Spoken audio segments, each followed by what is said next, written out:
kami Tuhan. Walau kadang kita merasa kalau kita ini di keadaan yang sangat susah mungkin Tuhan. Tapi kami percaya Engkau ada di tengah-tengah kami Tuhan. Engkau mengenal hati kami. Engkau yang ada di dalam setiap kami Tuhan.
Sama-sama kita nyatakan, oh Kau di hatiku, oh Kau di pikiranku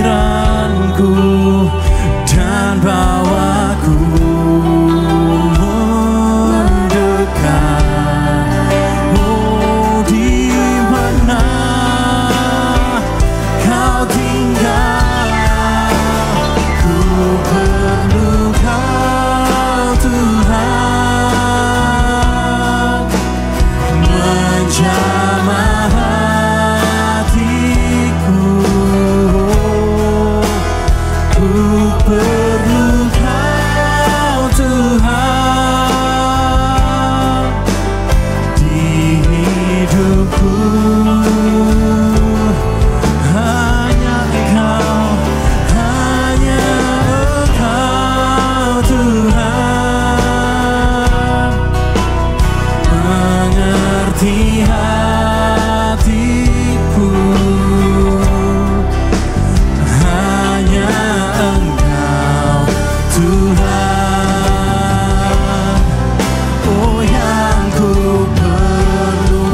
kita akan bangkit berdiri.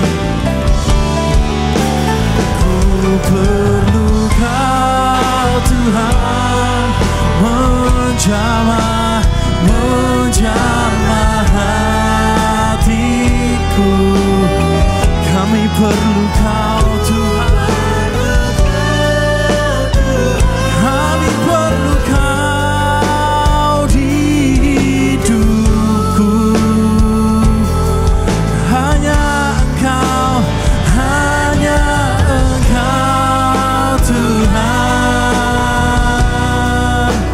mengerti hatiku.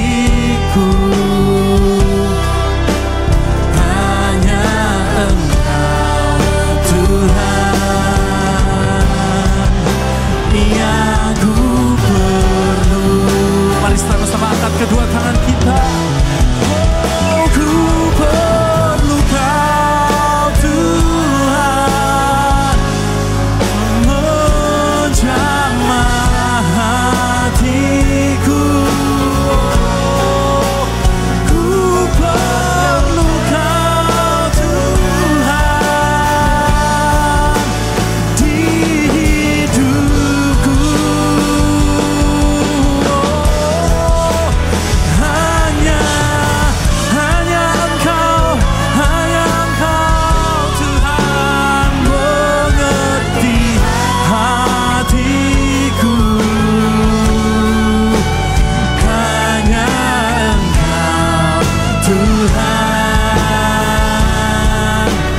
tundukkan kepalamu di hadapan Tuhan.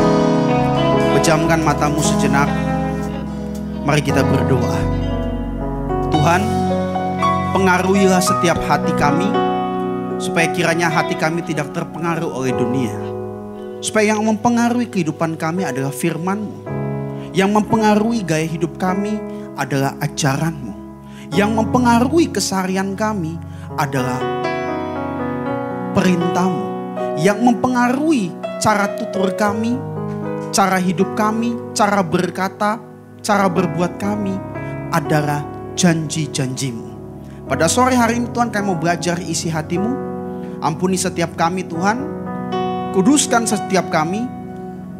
Berikanlah kami telinga seorang murid, hati seorang hamba. Dan ketika kami mendengar firman-Mu Tuhan, kami semua tunduk di bawah kaki Tuhan. Dan kami berdoa supaya firman-Mu menyegarkan pikiran kami. Memberikan kami kekuatan. Sehingga kami yang lemah hari ini dikuatkan di dalam nama Yesus. Yang punya masa beban berat, Tuhan berikan kelegaan. Yang ini bingung atas hidupnya, Tuhan berikan visi dan hikmat. Terlebih dari itu semua Tuhan, kami semakin kecil, kami semakin gak ada, kami semakin kosong, kami semakin rendah. Namun nama Tuhan yang kami tinggikan dan muliakan. Bersabdalah saja Tuhan, kami mau belajar isi hati-Mu. Engkau pakai 20 menit ke depan Tuhan, sebagai percakapan yang intim antara kami dengan Tuhan. Dan ketika hamba-Mu berbicara, kiranya Tuhan yang berbicara dan isi hati Tuhan. Bukan pikiran hamba, bukan hati hamba, namun semua hati dan pikiran Tuhan. Mengucap syukur Tuhan. Di dalam nama Yesus, Engkau yang siap sambut kebenaran firman Tuhan. Haleluya, sama-sama kita katakan amin. Silakan duduk saudara, shalom. Mari kita buka firman Tuhan Amsal 23 ayat yang ke-18 saudara. Firman Tuhan berkata Amsal 23 ayat 18. Karena masa depan sungguh ada dan harapanmu tidak akan hilang. Berarti janji Tuhan kepada kita bahwa masa depan itu ada. Dan harapan kita tidak akan hilang. Namun yang menjadi pertanyaan hari ini, kok bisa banyak orang yang hari ini mungkin awal hidupnya baik. Latar belakangnya cukup semua. Pendidikannya bagus, karirnya hebat. Namun kok akhir hidupnya depresi. Akhir hidupnya bunuh diri, akhir hidupnya berantakan, akhir hidupnya jatuh dalam dosa, akhir hidupnya jatuh dalam segala hal dan menjauh daripada Tuhan. Sederhana. Karena masa depan sungguh ada dan harapanmu tidak akan hilang. Ini berbicara orang yang hidupnya dipengaruhi oleh firman. Kenapa? Karena masa depan sungguh ada dan harapanmu tidak akan hilang. Berarti hari esok kita percaya bahwa Tuhan itu ada. Namun seringkali kita gak bisa percaya hari esok Tuhan itu ada. Karena yang mempengaruhi kita hari ini adalah pendengaran kita akan dunia. Pikiran kita akan dunia. Rasa kita yang mempengaruhi. Makanya pada sore hari ini saya mau kasih judul khotbah influence saudara. Atau pengaruh. 2 Korintus 10 ayat yang ketiga. Kita akan belajar sama-sama. Saudara tahu pengaruh itu berarti bicara sesuatu yang bisa berdampak bagi kita. Contoh, frekuensi dan suara itu bisa mempengaruhi. Saya kasih contoh sederhana. Mohon multimedia bisa diputarkan suara yang pertama. Coba bisa diputar suara yang pertama. Coba dikeraskan sedikit. Apa yang saudara rasakan ketika saudara dengar suara seperti ini? Calm, betul kan? Tenang. Tidur, betul kan?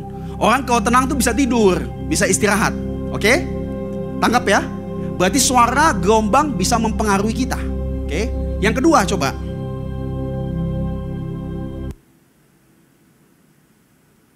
Yang ini jangan lama-lama. Nanti langsung stres saudara.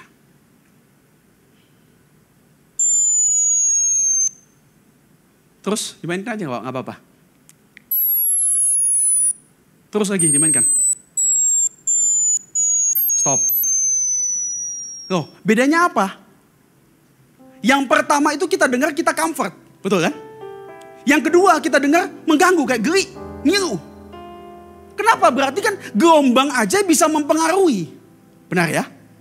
Hari ini pun sama. Kalau hidup kita ini gak benar-benar dipengaruhi oleh Tuhan, kita pasti dipengaruhi oleh dunia. Yang harusnya ada berkat. Ketika kamu fokus. Yang harusnya ada pertolongan Tuhan. Namun pengaruh hidupmu ini gak jelas. Sehingga kamu gak bisa melihat berkat Tuhan. Kamu gak bisa melihat pertolongan Tuhan. Kamu gak bisa melihat masa depan. Bahkan menapaki masa depan. Karena pengaruhnya salah. Oke. 2 Korintus 10 ayat yang ketiga. Kita baca bersama-sama. 1, 2, 3. Memang kami masih hidup di dunia. Tetapi kami tidak berjuang secara duniawi. Saudara tahu, kita semua kan masih di dunia kan? Coba saudara lihat kiri kanan. Katakan, kamu masih di dunia. Ya, saya khotbah bukan depan malaikat, saudara kan? Kamu memang manusia kan? Dari mana? Dari planet yang lain, saudara. Betul kan? Nah. Berarti hari ini kalau kita memang di dunia. Namun cara kita berjuang bukan secara duniawi. Loh kok bisa? Karena kita berjuang dengan iman. Amin. Yesus itu kerja keras. Kenapa saya bilang kerja keras? Dari sorga turun ke bumi. Tujuannya apa? Beritakan firman. Sampai di akhir hayatnya dia kasih perintah. Pergilah dan jadikanlah semua bangsa muridku. Kenapa? Waktu firman diberitakan, iman itu timbul. Bahkan saudara tahu dia khotbah di bukit. Khotbah di bukit tidak pakai sound system. Berarti kerja keras supaya semua orang bisa mendengar khotbahnya. Tujuannya apa? Supaya iman itu yang mempengaruhi hidup saya. Iman itu yang mempengaruhi cara pandang saya. Karena iman adalah dasar dari segala sesuatu yang kita harapkan. Dan bukti daripada segala sesuatu yang tidak kita lihat. Tanpa iman kita cuma bisa melihat hal yang negatif. Tanpa iman kita cuma bisa melihat kelemahan.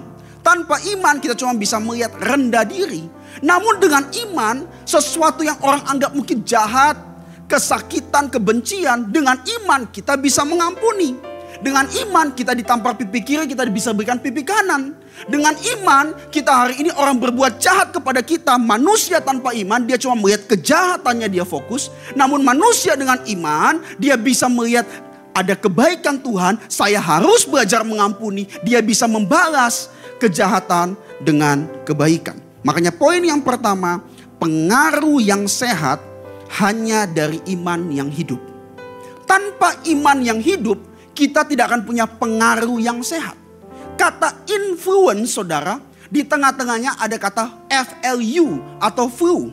Flu itu, saudara, sesuatu yang kita dapat bagaimana? Apakah flu itu diajarkan kamu dapat flu? Enggak. Saya enggak sakit. Saya ketemu segerombolan orang. Semuanya hacing. Ada lagi hacing, saudara, itu enggak pakai masker, enggak ditutup begini. Hacing, saudara. Tuhan ampunilah dia, Tuhan. Kadang-kadang keterlaluan memang, saudara. Semoga di sini nggak ada. Kalau ada bertobat, saudara. Loh, berarti flu itu kita tangkap karena menular.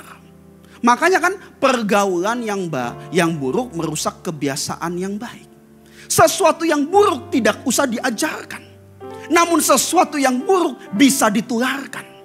Kamu nggak tahu berkeluh kesah, kamu nggak tahu maki-maki. Namun kamu berkumpul yang orang yang suka berkeluh kesah, yang suka negatif, yang toksik, yang suka maki-maki. Pasti kamu akan terikut. Padahal kamu tidak diajarkan.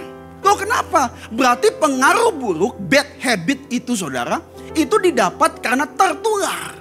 Berarti hari ini kalau iman kita hidup, berarti kita punya pengaruh yang sehat. Kalau pengaruh itu sehat, berarti kita tidak terpengaruh oleh apa yang terjadi di luar. Namun dalam diri kita firman itu yang mempengaruhi.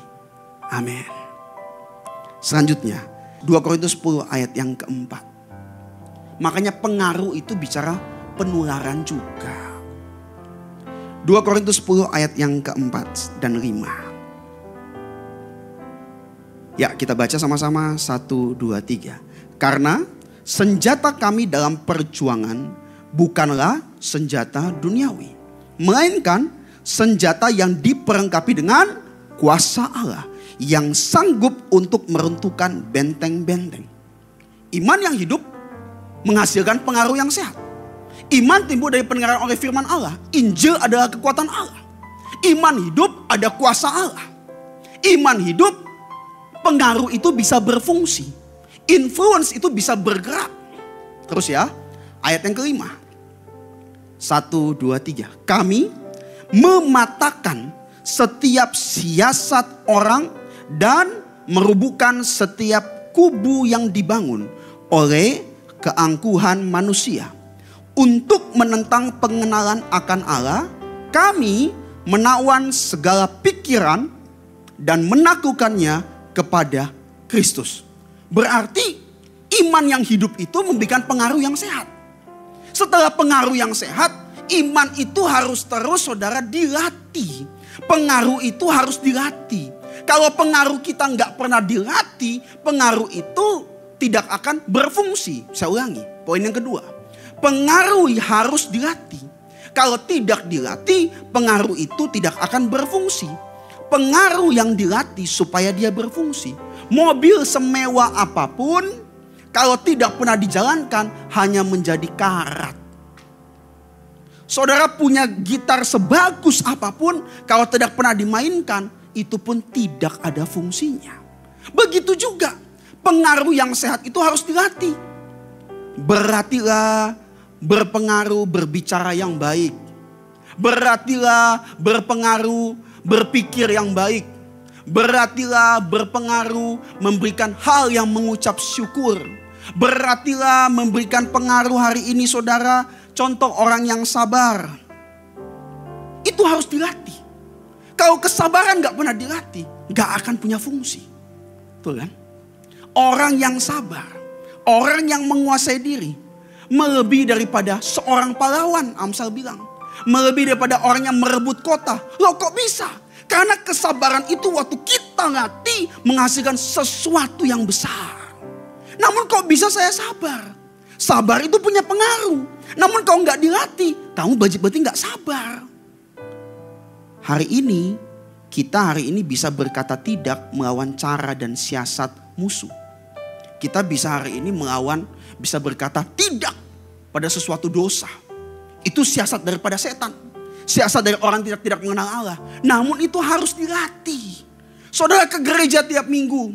Saudara ke ibadah tiap minggu. Saudara pelayanan. Saudara punya iman nih diberikan karena firman Allah. Firman itu punya kuasa. Namun iman tanpa perbuatan adalah mati. Pengaruh yang sehat muncul ketika saudara di gereja. Namun ketika kamu pulang, kamu gak pernah melatih pengaruh tersebut. Iman tanpa perbuatan adalah kosong atau mati. Berarti pengaruh kita harus kita latih terus menerus supaya berfungsi. Saya punya contoh kasus 1 Samuel 16 ayat 13. Ini contoh kasus yang bagus saudara. 1 Samuel 16 ayat 13. Daud itu adalah orang yang dipakai Tuhan. Daud diurapi menjadi raja, namun tidak langsung menjadi raja. Kamu dibilang kamu akan diberkati. Kamu dibilang kamu akan dipakai menjadi orang yang besar. Namun tidak langsung jadi besar. Tidak langsung diberkati. Loh kok bisa? Namun saudara melihat dari Daud ini ada sesuatu yang luar biasa. Coba ya. 1 Samuel 16 ayat yang ke-13. Kita baca dulu sama-sama. 1, 2, 3. Samuel mengambil tanduk yang berisi minyak itu dan mengurapi Daud di tengah-tengah saudara-saudaranya. Sejak hari itu dan seterusnya berkuasalah roh Tuhan atas Daud. Lalu berangkatlah Samuel menuju Roma. Perhatikan. Daud mendapat urapan menjadi raja. Namun dia tidak ditempatkan langsung menjadi raja. Kita semua mendapat kuasa firman supaya kita menjadi kepala bukan ekor, benar. Kita menjadi anak raja bukan anak setan, benar. Namun jangan saudara menafsirkan itu langsung kita di posisi di atas. Namun Tuhan memberikan urapan, memberikan karunia, memberikan talenta itu di awal. Untuk menyertai saudara. Terus ya. Itu 1 Samuel 16 ayat 13. Poinnya apa? Coba kita lihat. 2 Samuel 2 ayat 7. 2 Samuel 2 ayat 7. 1 Samuel 16 ayat 13. Terus kita pergi ke 2 Samuel 2 ayat 7. Itu melewati sekitar 8 pasal. Perjalanannya jauh. Dia pernah bertemu Saul 2 kali. Dia ke Nob. Dia lakukan perjanjian dengan Yonatan. Dia mau bunuh Saul, dia gak jadi. Dia bunuh Saul pun gak bisa. Namun pada akhirnya Saul mati sendiri. Dia menerjunkan dirinya di depan pedang yang tajam. Dia nggak usah bunuh. Coba kita lihat 2 Samuel 2 ayat 7 ya. 1, 2, 3. Kuatkanlah hatimu sekarang. Jadilah orang-orang yang gagah perkasa. Sekalipun tuanmu Saul sudah mati, dan aku telah diurapi oleh kaum Yehuda menjadi raja atas mereka. Perhatikan. Daud diurapi menjadi raja, namun gak terus menjadi raja.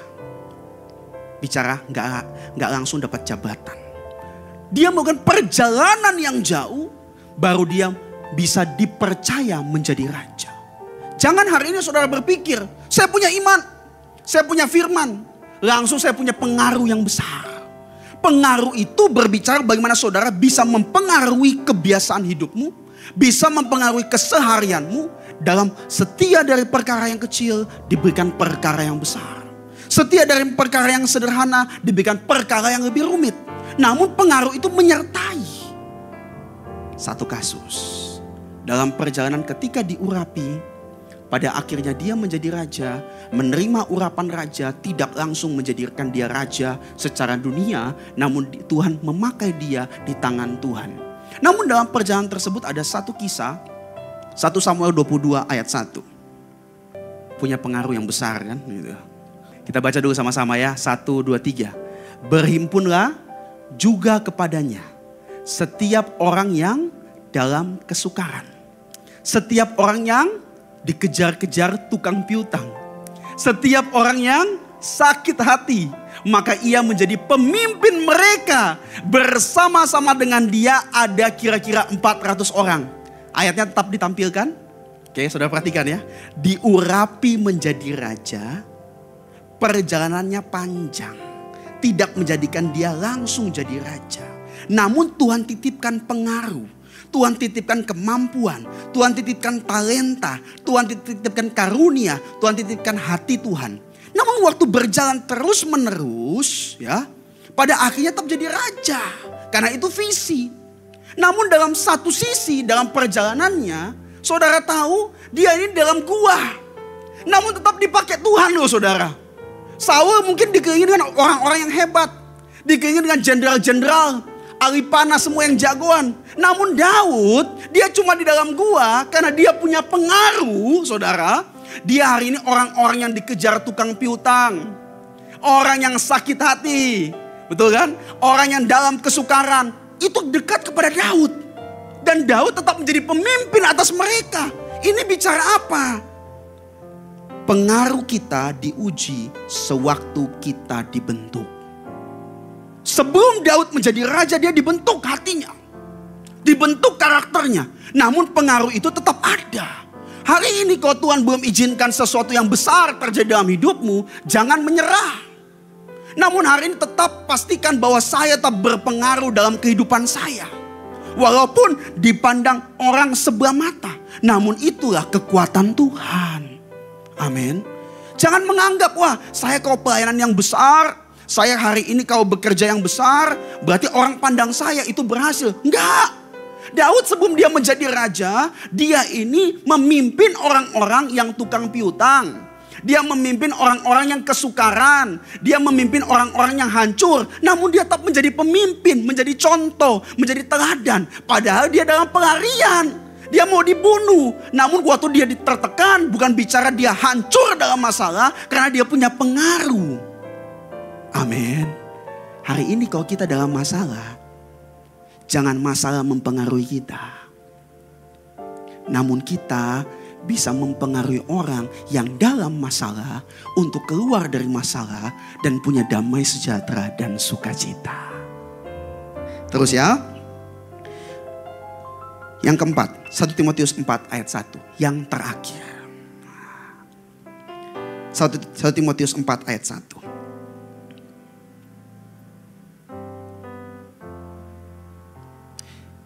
Oke, jadi menjadi pengaruh itu tidak harus di tempat yang berpengaruh. Daud sebelum dia di tempat yang berpengaruh sebagai raja, pengaruhnya sudah bekerja.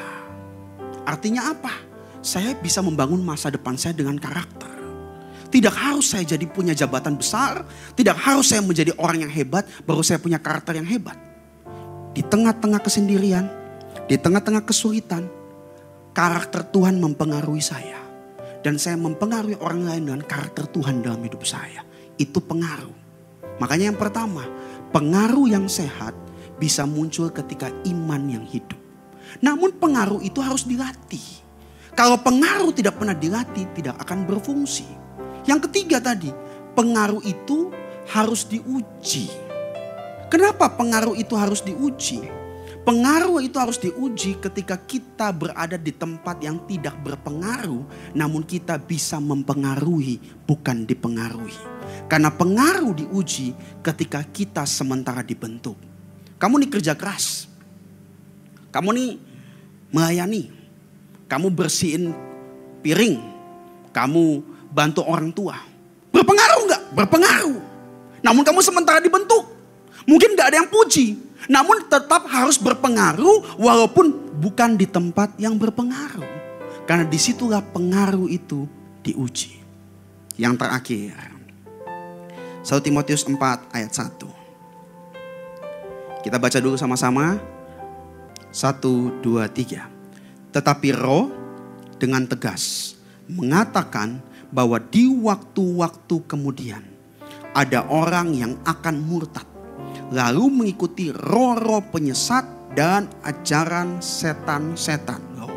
Ayat 2. Oleh tipu daya pendusta-pendusta yang hati nuraninya memakai cap mereka. Saudara tahu judul perikop ini dalam bahasa Indonesia, tugas Timotius dalam menghadapi pengajar sesat.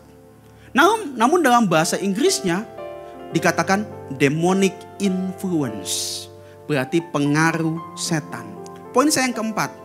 Waspada pengaruh jiwa dan pengaruh setan. Ada orang cerita sama saya.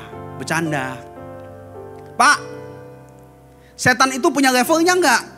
Nah, saya ini bukan ajarin setan ya saudara ya. Kita gak mau bicara setan. Karena ada orang buat pengajaran. Setan itu ada jenderal. Setan itu ada kopral. Saya bilang, setan gak usah diukur. Kamu ukur imanmu sendiri gitu loh. Buang waktu ngurusin setan. Ngurusin PR aja gak selesai mau urusin setan gitu saudara. Terus saya bercandain balik. Oke, setan itu punya level. Ada yang paling rendah. Yang paling rendah itu apa? Ketika kamu lihat orang kerasukan. Itu paling rendah. Karena kesetanannya kelihatan. Betul kan? Itu setan paling rendah. Saudara lihat kuntilanak, saudara lihat gundurwo, semua kalau saudara bisa lihat itu setan paling rendah. Karena setan itu terlihat. Namun saudara tahu, setan yang paling hebat apa? Setan yang tidak terlihat seperti setan. Siapakah dia? Di depan, haleluya. Mungkin saudara kan? WL hebat, khotbah hebat, semuanya hebat rapi. Namun di belakangnya, melakukan dosa yang keji. Dan melukai hati Tuhan. Itu yang lebih hebat. Karena kesetanannya tidak kelihatan oleh mata kita. Namun melakukan hal yang jahat. Saudara. Berarti hari ini apa? Kita harus waspada. Supaya kita tidak terpengaruh saudara. Dengan jiwa kita dan setan juga. Firman Tuhan berkata juga. Waktu tugas Timotius dalam menghadapi pengajar sesat. Demonic influence. Dalam ayat yang sama. Paulus mengatakan dalam perikop yang sama, jangan seorang pun menganggap engkau rendah karena engkau muda. Jadilah teladan bagi semua orang. Terus Paulus juga berkata, janganlah kamu sesat. Betul ya? Pergaulan yang buruk merusak kebiasaan yang baik. Artinya apa? Ini pengaruh saudara. Yang hari ini mempengaruhi kita apa? Jiwa kita, roh-roh di luar sana, atau dalam hati kita sadar ada firman Allah yang mempengaruhi saya. Bukan dalam kelemahan aku bermegah. Justru dalam kelemahanku kasih karunia Tuhan semakin melimpah. Amin. Justru seperti hari ini Daud. Dia berkata, hai jiwaku, mengapa engkau gelisah? Karena dia tahu hidupnya itu tidak dipengaruhi oleh jiwanya. Namun imannya dia itu mempengaruhi pikirannya, mempengaruhi jiwanya. Sehingga dia bisa berjalan melihat hal baik meskipun jalan tidak baik. Tutup dengan satu ayat. Mazmur 39 ayat yang ketiga. Makanya kita hari ini harus hati-hati. Kenapa saya bilang hati-hati? Hati-hati dengan orang yang memberi dampak dalam hidup kita. Jangan sampai memilih orang yang salah memberikan dampak dalam hidup kita. Kita juga harus hati-hati. Kalau Tuhan kasih kita talenta, kita punya leadership, kita punya kepemimpinan yang baik, saudara dijadikan mungkin pemimpin komsel, pemimpin pelayan, pemimpin kelompok, ketua OSIS dan semuanya, berarti saudara punya pengaruh. Hati-hati. Jangan sampai saudara memberikan pengaruh yang buruk ketika engkau berada. Karena pengaruh yang sehat cuma ada ketika iman itu hidup. Namun pengaruh itu harus terus dilatih supaya dia berfungsi. Dan pengaruh itu diuji ketika kita dibentuk. Bukan bicara kita punya fasilitas bahwa kita bisa punya pengaruh. Tanpa fasilitas, kalau engkau punya roh Tuhan, roh dalam kamu lebih besar daripada roh di luar sana. Berarti saya tidak akan terpengaruh oleh jiwa saya dan roh jahat di luar sana. Mazmur 39 ayat yang ketiga. Kita baca ya. 1, 2, 3. Aku keluh. Aku diam. Aku membisu. Aku jauh dari hal yang baik.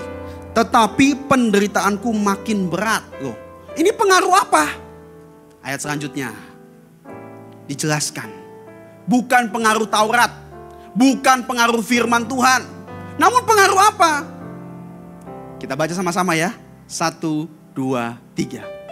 Hatiku bergejolak dalam diriku, galau. Terus menyala seperti api. Ketika aku berkeluh kesah, aku berbicara dengan lidahku. Berarti kalau saya keluh kesah, saya berpikir yang gak baik, saya berpikir yang negatif, pengaruh itu bukan dari roh Tuhan. Pengaruh itu dari jiwa saya. Kalau saya fokus kepada kejahatan orang lain, pengaruh itu bukan dari roh Allah. Pengaruh itu dari jiwa dan mungkin juga dari setan. Makanya dikatakan dengan jelas, aku berbicara dengan lidahku. Karena firman Tuhan berkata apa? Kerajaan sorga bukan bicara makanan dan minuman. Namun kerajaan sorga bicara kebenaran, damai sejahtera, dan sukacita. Mari berikan pengaruh yang baik dalam hidup kita. Dan jangan biarkan pengaruh buruk mempengaruhi hidup kita. Mari kita bangkit berdiri, kita mau berdoa. Terima kasih Tuhan. Pada sore hari ini Tuhan. Supaya setiap kami sadar, kami punya roh Tuhan dalam hati kami. Dan kami juga sadar hari ini, bahwa roh itu lebih besar daripada roh yang di luar sana. Sehingga kami hari ini tidak mau kalah dengan roh yang di luar sana. Kami tidak mau kalah dengan masalah. Kami tidak mau kalah dengan tantangan. Karena kami percaya iman kami harus hidup. Engkau berjuang sedemikian rupa, datang ke dunia, mati di kayu salib, supaya kami punya iman. Sehingga ketika kami punya iman, kami punya pengaruh. Namun pengaruh kami harus sadar bahwa kami akan diuji oleh waktu. Kami harus melatih pengaruh kami, melatih kesabaran kami, melatih karakter kami. Dan kami juga harus waspada. Jangan sampai kami terpengaruh oleh si jahat, kami terpengaruh oleh jiwa kami.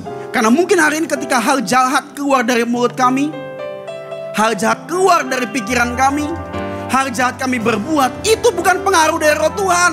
Itu pengaruh dari jiwa dan setan. Namun hari ini kami belajar bahwa yang mempengaruhi hidup kami adalah firman Allah. Dan kami berjanji dan berkomitmen supaya kami memberikan pengaruh yang baik dimanapun kami berada. Dengan perkataan kami, dengan pikiran kami, dengan perbuatan kami. Kami tidak mau berpengaruh hari ini ketika Tuhan cuma memberikan fasilitas pengaruh atau jabatan. Sebelum kami memiliki apa-apanya. Sebelum kami dipandang orang. Sebelum kami dipuji orang. Sebelum kami dihargai orang. Kami akan tetap berpengaruh sebagai anak Tuhan. Sebagai terang dan garam dunia. Memberkati firman-Mu Tuhan. Supaya setiap kami sungguh-sungguh terpengaruh oleh hati Tuhan. Selidiki aku, lihat hatiku, apakah ku sungguh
dapati aku tetap setia.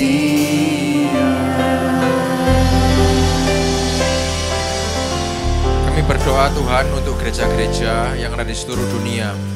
Bagi para hamba Tuhan sampai kepada semua jemaatnya. Kiranya Tuhan memberkati mereka semua supaya mereka menjadi berkat dan berdampak. Sehingga gereja di seluruh dunia dipenuhi oleh jemaat yang mencari Tuhan dengan tulus dan takut. Buat semua hamba Tuhan dan gereja bersatu, rukun dan tidak terpecah-pecah. Supaya dunia percaya Yesus adalah Tuhan bagi kemuliaan Allah Bapa. Demikian juga untuk gereja di mana kami Engkau percayakan untuk mengembalakannya, yaitu gereja Blessing in the Spirit. Tuhan, kami berdoa untuk persembahan dari jemaat, kiranya Tuhan menerima dan membalas berlipat-lipat. Biar persembahan ini berkenan kepada Tuhan sebagaimana persembahan Abel. Tuhan, beri kemurahan-Mu, balaslah kebaikan dan kerelaan hati jemaat. Jaga dan lindungi mereka, serta pelihara mereka beserta keluarga, pekerjaan, dan kesehatannya. Mari saudara kita tegapkan kedua tangan kita di dada. Firman Tuhan berkata, jagalah hatimu dengan segala kewaspadaan, karena dari sanalah terpancar kehidupan. Jemaat yang dikasihi Tuhan, jadilah berkat dan terimalah berkat, rahmat anugerah dari Allah Bapa di surga. Di dalam Putra Tunggalnya Yesus Kristus, yang telah mati bagi dosa kita, dan bangkit pada hari ketiga, sehingga kita menyembah Tuhan Allah yang hidup, dan iman kita bukan kepada Tuhan yang mati, dan Dia naik ke sorga untuk menyediakan rumah bagi kita, sehingga kita punya pengharapan yang pasti, dan Dia akan datang kembali untuk kedua kalinya, menjemput gereja dan umatnya yang berjaga-jaga, kudus, dewasa, dan bijaksana, serta menghakimi dunia. Dan di dalam persekutuan dengan Roh-Nya yang kudus, yang membuat hati kita berkobar-kobar, dan roh kita menyala-nyala di dalam kasih semula. Roh Kudus yang menghibur, menguatkan, memelihara, menginsyafkan, menuntun dan memimpin kita kepada kebenaran dan kekudusan, serta menjadi saksi Kristus mulai hari ini sampai selama-lamanya. Mari kita sama-sama tutup dengan doa Bapa kami bersama-sama. Bapa kami di dalam surga, dikuduskanlah namamu, datanglah kerajaan-Mu, jadilah kehendak-Mu di bumi seperti di surga. Berikanlah kami pada hari ini makanan kami yang secukupnya, dan ampunilah kami akan kesalahan kami, seperti kami juga mengampuni orang yang bersalah kepada kami. Dan janganlah membawa kami ke dalam pencobaan, tetapi lepaskanlah kami daripada yang jahat, karena Engkau yang punya kerajaan dan kuasa dan kemuliaan sampai selama-lamanya. Amin.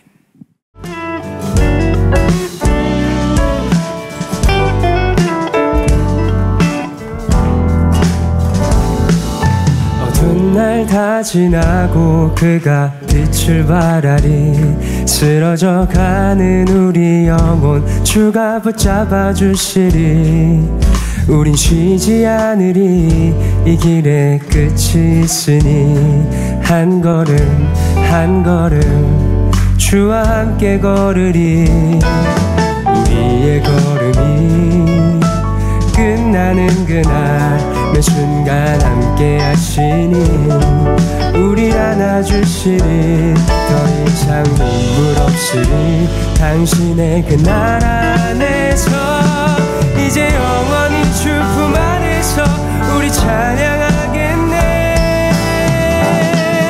우리 가는 이 길 세상이 미련하다 해도 우리는 주가 보여주신 그 한 소망이 있으니 어둠의 조각조차 그곳에 발들이지 못해 당신의